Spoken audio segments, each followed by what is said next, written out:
அன்பான மாதா தொலைக்காட்சி நேயர்களுக்கு வணக்கம். சம்மர் மாத்திரம் இல்ல.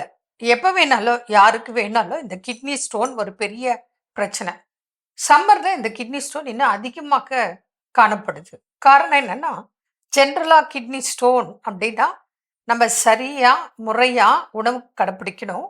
தண்ணி நல்லா குடிச்சாலே உங்களுக்கு ஸ்டோன் உருவாவது தடுக்க முடியும். எல்லாருக்குமா ஸ்டோன் பிரச்சனை இருக்கு?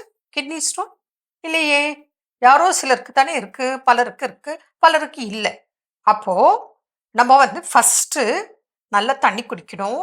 முறையான டயட் கடைப்பிடிக்கணும். அப்போ உங்களுக்கு சரியா வரும். கிட்னி ஸ்டோனே இருக்காது. ஒன்ஸ் வந்துருச்சுன்னு வச்சுங்க, திரும்ப திரும்ப வர்றதுக்கு வாய்ப்புகள் மிகுதி. முறையான உணவு, முறையான ஆயுர்வேதிக் மருந்துகள் எடுங்க. அப்போ உங்களுக்கு பிரச்சனை இருக்காது. இதுக்கும் நீங்க டென்ஷன் இருக்கக்கூடாது. அடுத்தது, நீங்க நல்லா கவனிச்சு பாருங்க. ஏதாவது ஒரு டிராவல் போயிட்டு வந்த பிறகு நெறைய பேருக்கு கிட்னி ஸ்டோன் வரும். இப்ப டிராவல் டைம்ல தண்ணி ப்ராப்பரா குடிக்க மாட்டீங்க. 1. 2வது டைம்க்கு சாப்பிட மாட்டீங்க. 3வது அங்க என்ன கிடைக்குதோ அந்த உணவு கிடைக்கிற நேரத்துக்கு சாப்பிடுவீங்க. இப்போ இங்க நம்ம இருக்கோம். ஒரு வெளிநாடு போறோம். கட்டாயம் அங்க உள்ள சாப்பாடு தான் நீங்க சாப்பிட்டாகணும். மினிமம் வெஜிடேரியன், மேக்ஸிமம் நான் வெஜிடேரியன். இன்றைய காலகட்டத்தில நம்ம நான்வெஜ் ரொம்ப விரும்பி ஆசையா சாப்பிடக்கூடிய மக்கள் நெறைய. அடுத்தது, நம்ம ஒரு வீட்டுக்கு கெஸ்ட்டா போறோம். அப்ப என்ன பண்ணுவாங்க அவங்க? ஆசையா, அன்பா, அக்கறையா விதவிதமா சமைச்சு குடுப்பாங்க. எல்லாத்தையும் சாப்பிடுவோம். டிராவலும் பண்ணுவோம். தண்ணி சரியா குடிக்க மாட்டோம். அதே போல நம்ம யூரின் கரெக்ட்டா பாஸ் பண்ணுவோமான்னா, டைம் எல்லாம் மாறும். 1 உள்ள சாப்பிடுற பொருள் மாற்றம். தண்ணி குடிக்கிறது குறைவு. அதே யூரின் பாஸ் பண்றதும் உங்களுக்கு டைம் டிலே ஆகும். முறையா கரெக்ட்டா பாஸ் பண்ண மாட்டீங்க. இது டிராவல்ல மாத்திரம் இல்லைங்க.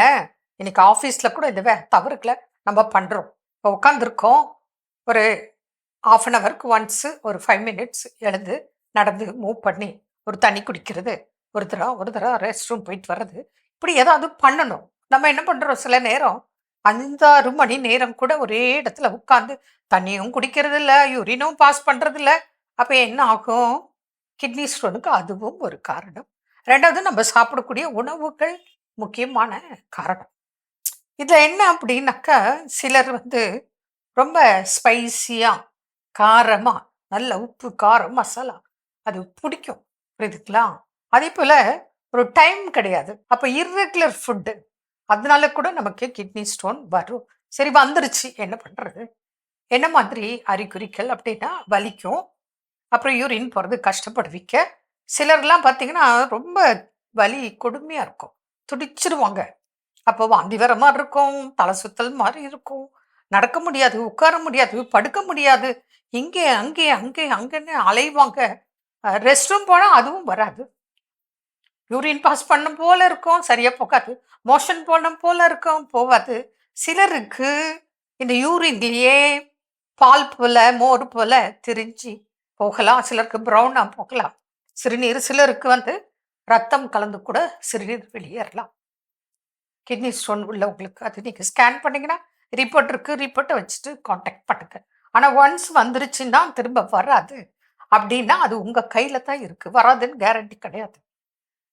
எப்படின்னு கேட்டீங்கன்னா, நீங்க அந்த டைம் ட்ரீட்மெண்ட் எடுப்பீங்க. சரியாயிடும். திருப்பி நம்ம மறந்துடுறோம். எனக்கு கிட்னி ஸ்டோன் இருந்துச்சு. நான் இதெல்லாம் சாப்பிடக்கூடாது.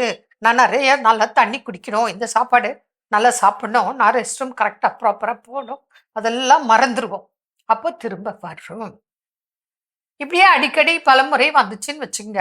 நாளைக்கு அதனாலேயே சிறுநீரக பாதிப்பும் ஏற்பட்டவங்களும் இருக்காங்க. அதனால அந்த அளவுக்கு விடாதீங்க. உங்களுக்கு 18, 19, 20 சைஸ் ஸ்டோன் இருந்தா கூட நீங்க முடிஞ்ச அளவு சின்னதிலே தொடர்பு கொள்ளுங்க. பெருசா இருந்தாலும் எங்கள நீங்க கான்டாக்ட் பண்ணுங்க. முடிந்த அளவு அறுவை சிகிச்சை இல்லாமல் வழிமுறைகள் இருக்கு. நீங்க கடைப்பிடித்தால் கிட்னி ஸ்டோனும் சரியாகக்கூடியது தான். மீண்டும் நாளை சந்திப்போம். நன்றி. அன்னை மரியே வாழ்க.